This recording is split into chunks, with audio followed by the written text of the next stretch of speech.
Hello प्यारे बच्चों, स्वागत है आपका हमारे यूट्यूब चैनल में। आज के इस वीडियो में हम लोग आपके क्लास 10th से आपके पहले चैप्टर से जो कि रियल नंबर्स वास्तविक संख्याएं जिसको हम बोलते हैं, उससे एक बेहद ही इम्पोर्टेंट क्वेश्चन है जो कि मुझे बताने की आवश्यकता नहीं है कि ये कितना इम्पोर्टेंट है। आप लोग खुद ही जानते होंगे कि ये क्वेश्चन जो है आपके पहले चैप्टर से ही है, तो इतना इम्पोर्टेंट है कि आप इस क्वेश्चन के ऊपर या फिर इस टाइप से जितने भी क्वेश्चन बनते हैं उन सभी के ऊपर आंख बंद करके भरोसा कर सकते हैं कि ये क्वेश्चन मुझे बोर्ड एग्जामिनेशन में 100% देखने को मिलेगा।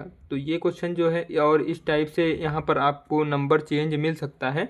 जैसे कि यहाँ पर √2 है तो इसके जगह पर √3, √4, √5 या फिर √10 भी आपको देखने को मिल सकता है कुछ इस प्रकार से। तो नंबर चेंज हो सकता है, बाकी सॉल्व करने का पैटर्न सेम ही रहेगा।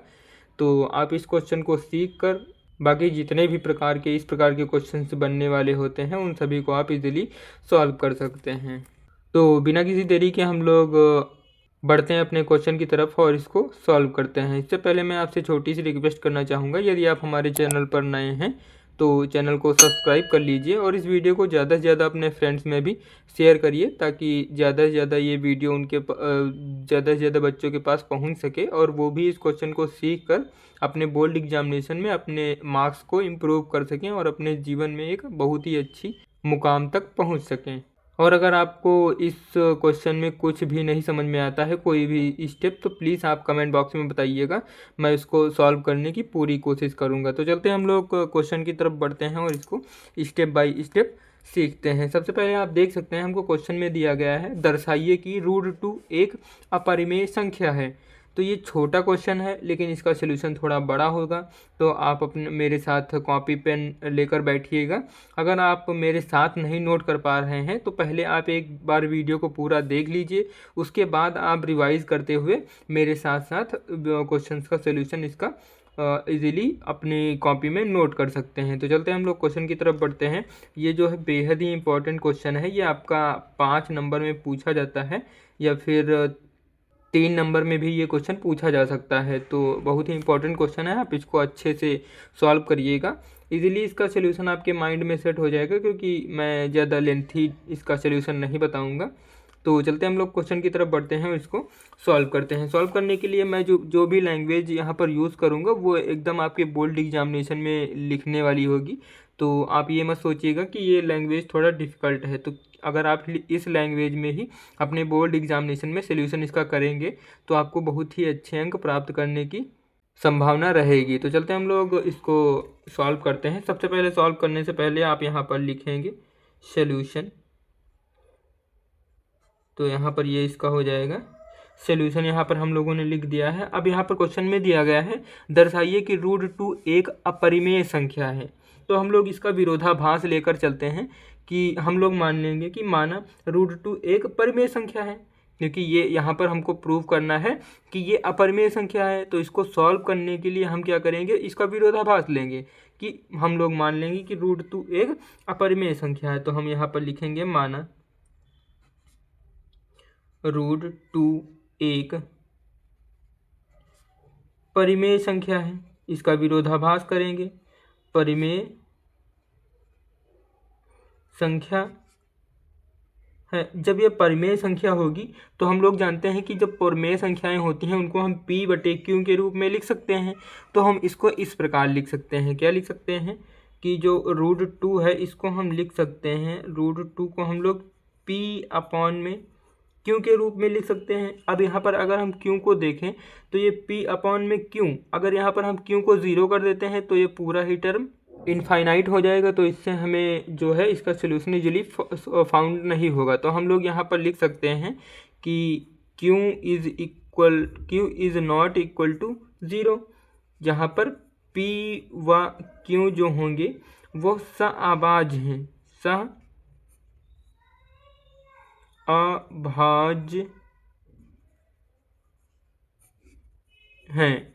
ये सहअभाज्य क्या होता है, सहअभाज्य माने तो जिसका HCF, यहाँ पर मैं ब्लू पेन से लिख रहा हूँ, ये आपको अपनी कॉपी में लिखने की आवश्यकता नहीं है।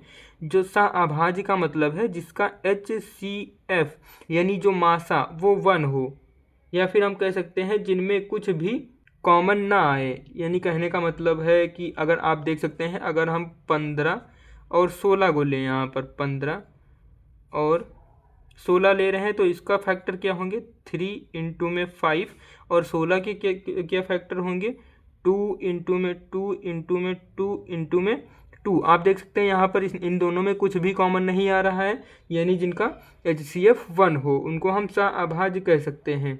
या फिर आप इस प्रकार भी समझ सकते हैं कि जिनको सॉल्व करने पर या फिर सॉल्व करके लिखा गया हो उसे हम सह-अभाज्य कहते हैं। फिर हम इसी क्रम में आगे बढ़ेंगे तो यहाँ पर √2 is equal to P upon में क्यू, जिसको यहाँ पर पी अपॉन में क्यू परिमेय संख्या को निरूपित कर रहा है। अगर हम क्यू को इस तरफ शिफ्ट कर दें, यानी कहने का तात्पर्य यह है कि √2 इंटू में क्यू इज इक्वल टू में पी, और ये √2 जो है उसको इसके नीचे शिफ्ट कर देंगे तो क्यू इज इक्वल टू में पी अपॉन में √2। कुछ इस प्रकार से इसको लिखा जा सकता है। तो आप देख सकते हैं यहाँ पर इसको इस प्रकार से भी लिखा जा सकता है, जो कि क्यों हमने इस तरफ शिफ्ट कर दिया इस कारण से। अब हम लोग क्या करेंगे, दोनों तरफ हम लोग यहाँ पर लिखेंगे दोनों तरफ वर्ग करने पर, दोनों तरफ वर्ग करने पर जब हम लोग दोनों तरफ वर्ग कर देंगे तो यहाँ पर क्या हो जाएगा Q square is equal to में पी स्क्वायर, और रूट का वर्ग करेंगे तो रूट हट जाएगा तो ये आ जाएगा 2। अब हम लोग क्या करेंगे, इसको इक्वेशन यानी समीकरण नंबर 1 नाम दे देंगे। समीकरण 1 नाम देने से क्या हुआ, आप देख सकते हैं कि यहाँ पर हम लोगों ने क्या माना था, पी व क्यू सह-अभाज्य हैं। सह-अभाज्य होने का मतलब कि P और Q जो हैं वो एक पूर्णांक हैं जिनको हम लोग सॉल्व कर सकते हैं। तो यहाँ पर आप देख सकते हैं Q जो कि एक पूर्णांक है, तो हम लोग यहाँ पर लिखेंगे चूंकि Q एक पूर्णांक है, Q एक पूर्णांक है, Q एक पूर्णांक है। ऊपर हम लोगों ने देखा सह-अभाज्य से, तो हम ये तो लिख सकते हैं इसलिए क्यू स्क्वायर जो है, यानी क्यू अगर एक पूर्णांक है तो जाहिर सी बात है कि क्यू स्क्वायर यानी उसका वर्ग भी एक पूर्णांक होगा, क्यू स्क्वायर भी एक पूर्णांक होगा।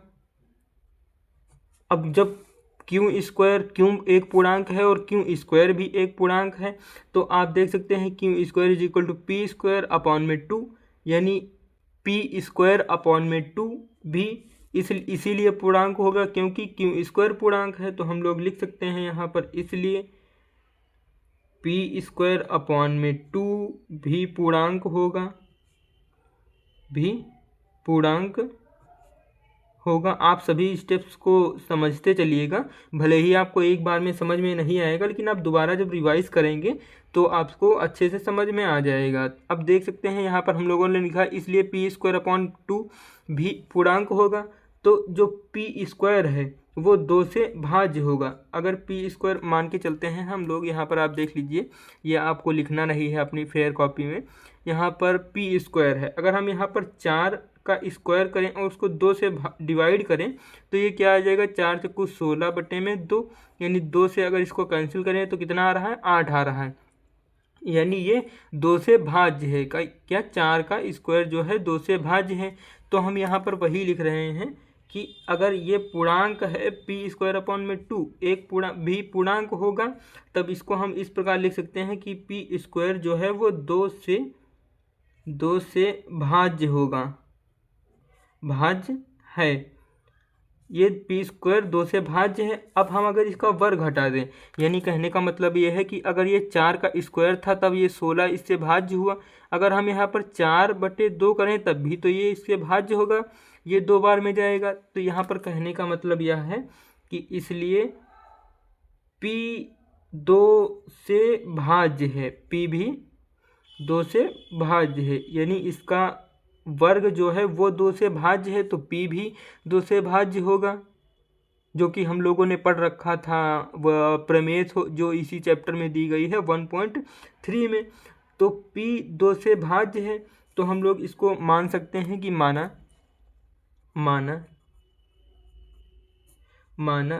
P अपॉन 2, यानी p को अगर हम 2 से भाग दे रहे हैं तो यहाँ पर कितना हमको प्राप्त हो रहा है, k1 प्राप्त हो रहा है। हम लोगों ने इसको मान लिया कि अगर हम p को भाग दे रहे हैं 2 से, जैसे कि यहाँ ऊपर हम लोगों ने देखा कि p² अगर भाज्य है तो p भी 2 से भाज्य होगा, तो हम लोगों ने वही भाज्य किया, यानी भाग दिया, p को 2 से भाग दिया, तो हमने मान लिया कि ये k1 आ गया हमारे पास।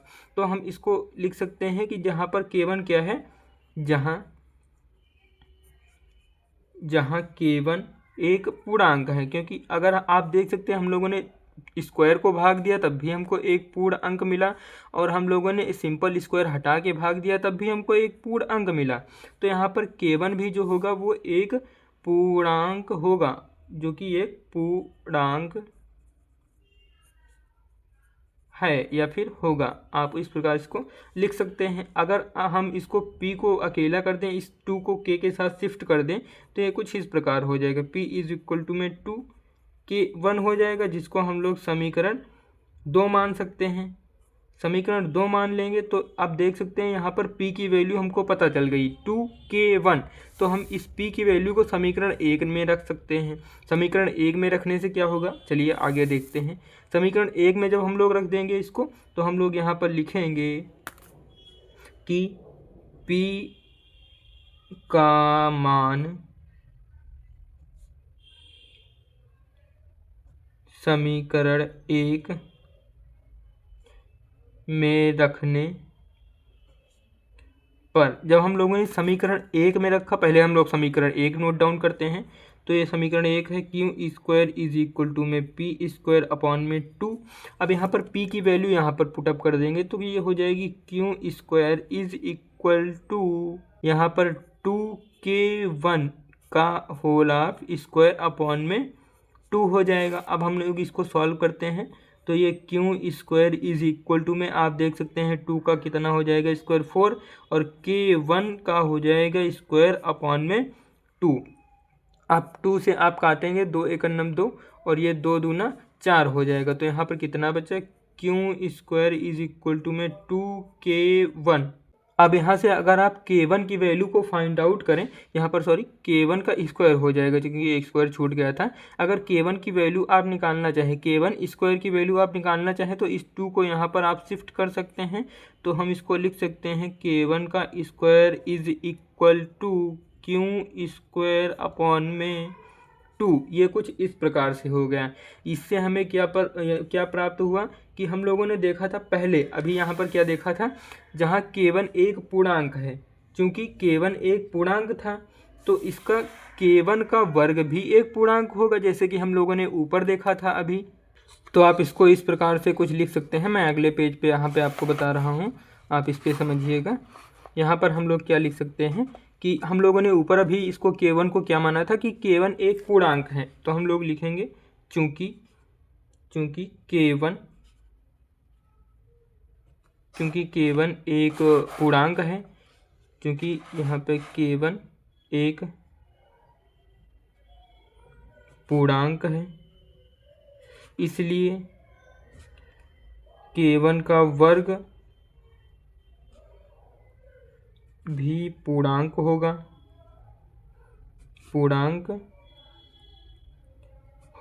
क्योंकि k1 एक वर्ग है तो k1 का वर्ग भी एक पूर्णांक होगा। जब k1 का वर्ग भी एक पूर्णांक होगा तो आप देख सकते हैं k1 के इक्वल में क्या है, q² अपॉन में 2, तो q² अपॉन में 2 भी एक पूर्णांक होगा। तो हम लोग यहाँ पर लिख सकते हैं, इसलिए q² अपॉन में 2 भी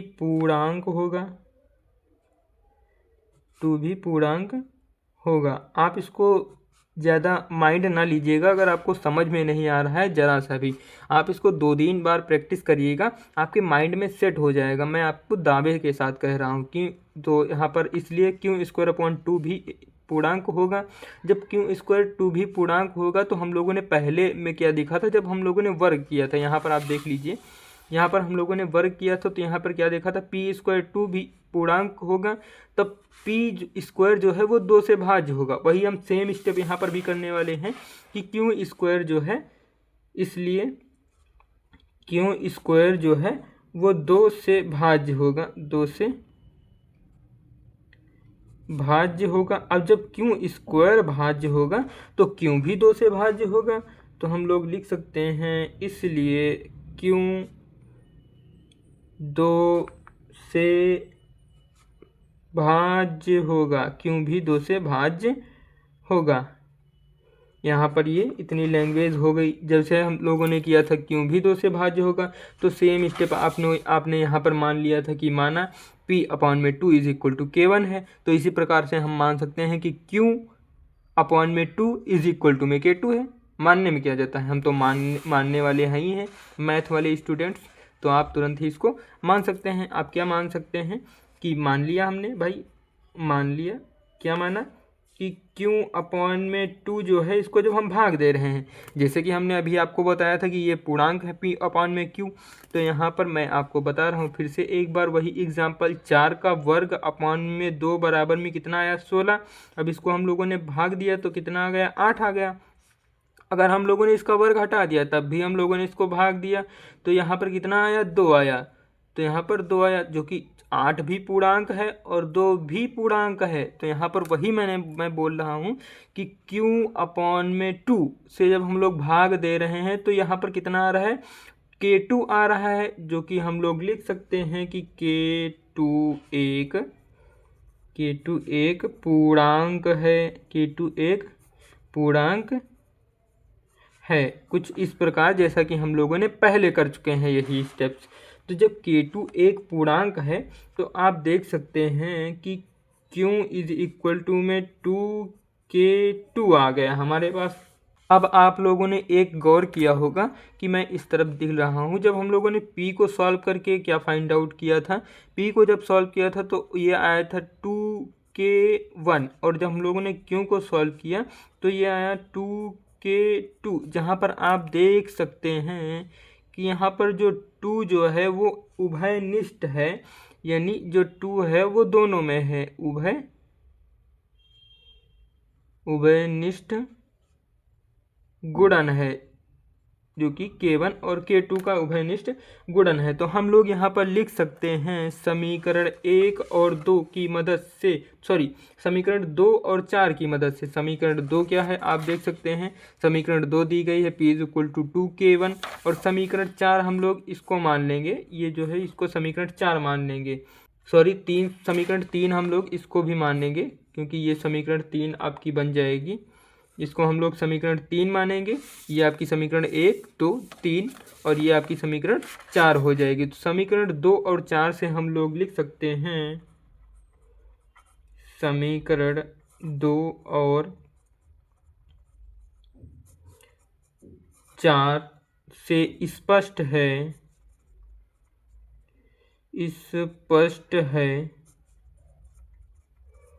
कि दो जो है P और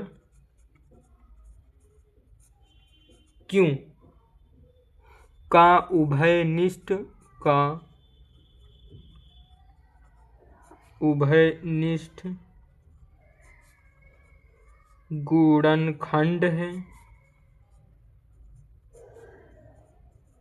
गुणनखंड है। अतः P व Q सह अभाज्य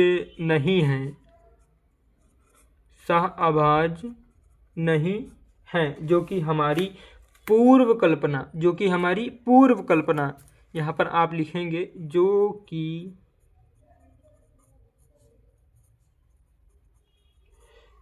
हमारी यहाँ पर पूर्व होगा, जो कि हमारी पूर्व कल्पना का विरोधाभास है, जो कि हम लोगों ने पहले माना था कि ये सह अभाज्य हैं। पूर्व कल्पना का विरोधाभास है। तो हम लोग लिख सकते हैं, अतः हमारी जो पूर्व कल्पना हम लोगों ने मानी थी सबसे पहले क्वेश्चन में कि P और Q सह अभाज्य हैं, जो पूर्व कल्पना हम लोगों ने मानी थी वो गलत निकल गई। अतः हमारी पूर्व कल्पना गलत है, यानी हम लोग वहम में जी रहे थे, समझे बच्चों। इसीलिए हम मैथ्स वाले स्टूडेंट्स हैं, तो हम लोग हर किसी को सत्य नहीं माना करते। तो हम लोग लिखेंगे अतः √2 जो है वो एक परिमेय संख्या नहीं है। परिमेय संख्या नहीं है, तब क्या है, वो है अतः √2 एक अपरिमेय है। अपरिमेय संख्या है, जो कि आपकी ये लास्ट की लैंग्वेज हो जाएगी और यही इफेक्ट डालेगी आपके पूरे क्वेश्चन पर। तो आप इसको अच्छे से ध्यान रखिएगा और इसको अच्छे से याद रखिएगा इस टाइप्स के क्वेश्चंस में। तो ये मैंने आपको इसका इजी सॉल्यूशन बहुत ही गहराई से समझाते हुए बताया, जो कि मैंने सभी एग्जाम्पल की मदद से भी इसको समझाने की पूरी कोशिश की। आई होप कि ये क्वेश्चन आपके माइंड में अच्छे से फिट हो चुका होगा। तो इसी प्रकार के क्वेश्चंस के वीडियोस पाने के लिए आप हमारे चैनल को सब्सक्राइब कर दीजिए और इस वीडियो को ज़्यादा से ज़्यादा अपने फ्रेंड्स में भी शेयर करिए। मिलते हैं किसी नेक्स्ट बहुत ही धमाकेदार क्वेश्चंस या फिर कह सकते हैं वीडियो में। तब तक के लिए जय हिंद।